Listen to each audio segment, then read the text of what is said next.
4 orang terpidana kasus pembunuhan Vina dan Eki menjalani tes psikologi di Direskrimum Polda Jawa Barat. Keempatnya diperiksa secara terpisah selama hampir 3 jam.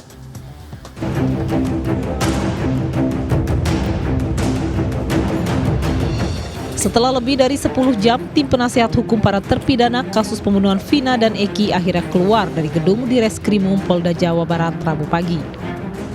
Tim kuasa hukum mendampingi 4 orang terpidana yaitu Eka Sandi, Hadi Saputra, Rivaldi, dan Supriyanto. Masing-masing terpidana diperiksa secara bergiliran selama 2 hingga 3 jam oleh 3 orang psikolog. Hingga akhir pemeriksaan, tim penasihat hukum tidak bisa mengetahui materi dan juga tujuan dari pemeriksaan karena belum dapat berkomunikasi dengan tim penyidik. Supriyanto bilang yang ditanyakan apa? Jarak rumah, terus siapa saja, itu sih psikologinya tadi tanya jarak rumah dari warungnya Ibu Nini ke Pak RT, jaraknya berapa, siapa saja, itu sih materinya. Kalau dari pihak mereka nggak ngasih, tertutup sama sekali. Jadi sampai sekarang juga kita bingung ini. Pendampingan kita ini dari pagi sampai jam 9 ini kita nggak bisa komunikasi dengan. Selanjutnya, sejumlah saksi masih akan dimintai keterangan terkait dengan perintangan penyidikan pada 2016 lalu. Dari Bandung, Jawa Barat, Muji Praitno melaporkan. Terima kasih, Bang. Polda Jawa Barat dalam waktu dekat akan melakukan rekonstruksi untuk memenuhi berkas perkara yang telah dilimpahkan ke Kejaksaan.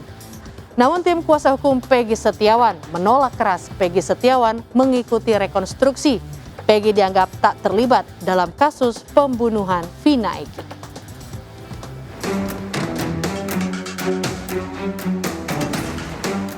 Tim kuasa hukum menolak keras Peggy Setiawan untuk mengikuti rekonstruksi yang akan diagendakan oleh pihak penyidik di Reskrimum Polda Jawa Barat. Alasannya, Peggy Setiawan tak terlibat dalam pembunuhan Vina dan Eki pada 2016 silam. Tim kuasa hukum menegaskan karena pada saat peristiwa tersebut Peggy Setiawan sedang berada di Bandung.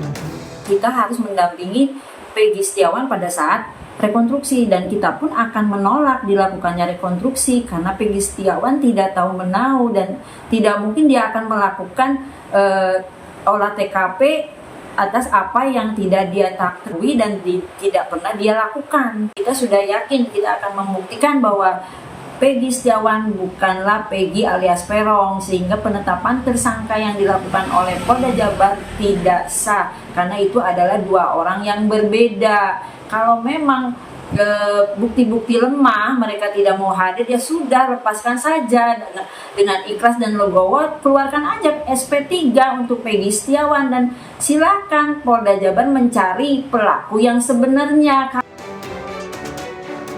Sementara itu, persiapan sidang pra-peradilan yang akan digelar pada tanggal 1 Juli mendatang, kuasa hukum Peggy Setiawan telah menyiapkan 10 orang saksi dan saksi ahli.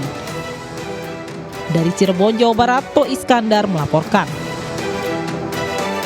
Sekelompok remaja melakukan aksi penyerangan di permukiman padat penduduk di Makassar, Sulawesi Selatan. Aksi nekat para remaja dilakukan dalam kondisi mabuk lem. Seorang pemuda mengalami luka lebam akibat aksi penyerangan tersebut.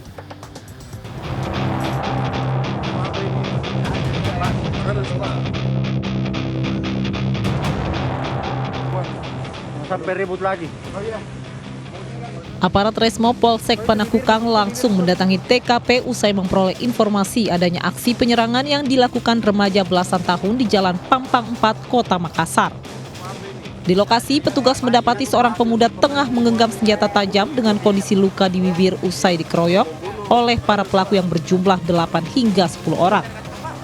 Kepada polisi, korban Iksan menjelaskan dirinya bersama rekannya baru saja mengalami pengeroyokan.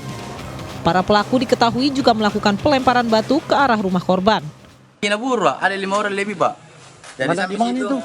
Apa masalahmu? Apa masalahmu? Enggak ada, Pak. Duduk, Ji. Duduk, Ji, Pak. Ngarang. Lempar ke batu rumah aku, Pak. Lempar gila batu rumah aku.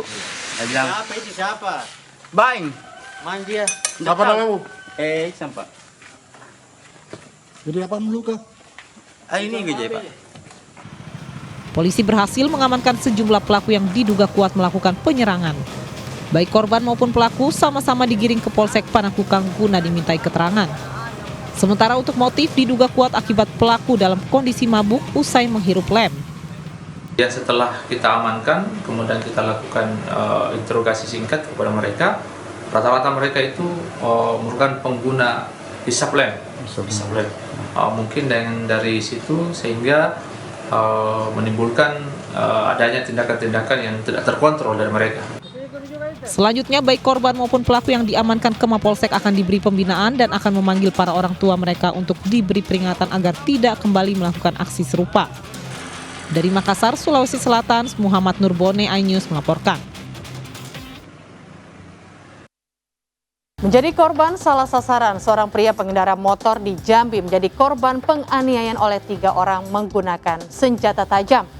Aksi penganiayaan yang terjadi di dalam sebuah warung mengakibatkan korban terluka parah di bagian perut. Terekam CCTV sekelompok pria melakukan penganiayaan terhadap Rizky Maulana, 20 tahun, di salah satu warung kelontong berlokasi di Kelurahan Teho, Kecamatan Jambi Selatan, Kota Jambi. Korban yang masuk ke dalam warung untuk menyelamatkan diri justru terus dianiaya dengan senjata tajam. Pelaku yang sempat melarikan diri usai melakukan pengeroyokan dan penganiayaan tersebut, 3 dari 4 orang pelaku ditangkap di lokasi terpisah. Akibat penganiayaan ini, korban terluka parah di bagian perut. Hasil pemeriksaan sebelum penganiayaan, saat itu pelaku yang nongkrong di pinggir jalan tak jauh dari lokasi sempat diejek oleh pengendara motor. Di waktu yang sama saat itu korban sedang melintas langsung dikejar pelaku hingga terjadi penganiayaan. Setelah dilakukan penyelidikan, ternyata Rizky menjadi korban salah sasaran. Untuk motif kayaknya ketersinggungan. Pada saat rombongan pelaku sedang nongkrong, lewatlah rombongan bermotor, anak-anak bermotor, memplototin. Pelaku merasa tersinggung, langsung melakukan pengejaran sama kawan-kawannya. Setelah itu dapatlah 1 orang dipepet dan stopi, kemudian dipukul. Dan tersangka yang bernama Yudi melakukan penusukan. Ini nampaknya salah sasaran, karena sewaktu ditanya antara korban dan rombongan tadi tidak tahu. Pelaku ditahan di sel tahanan Polsek Jambi Selatan dan terancam hukuman di atas 5 tahun kurungan penjara. Dari Kota Jambi, Adrianus Susandra melaporkan.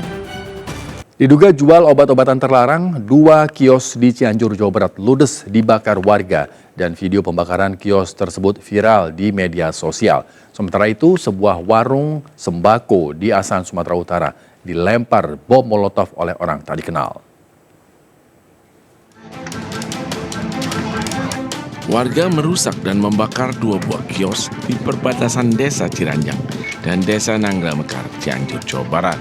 Warga merasa resah dengan ulah pemilik kios yang diduga menjual obat-obatan terlarang dengan modus warkop.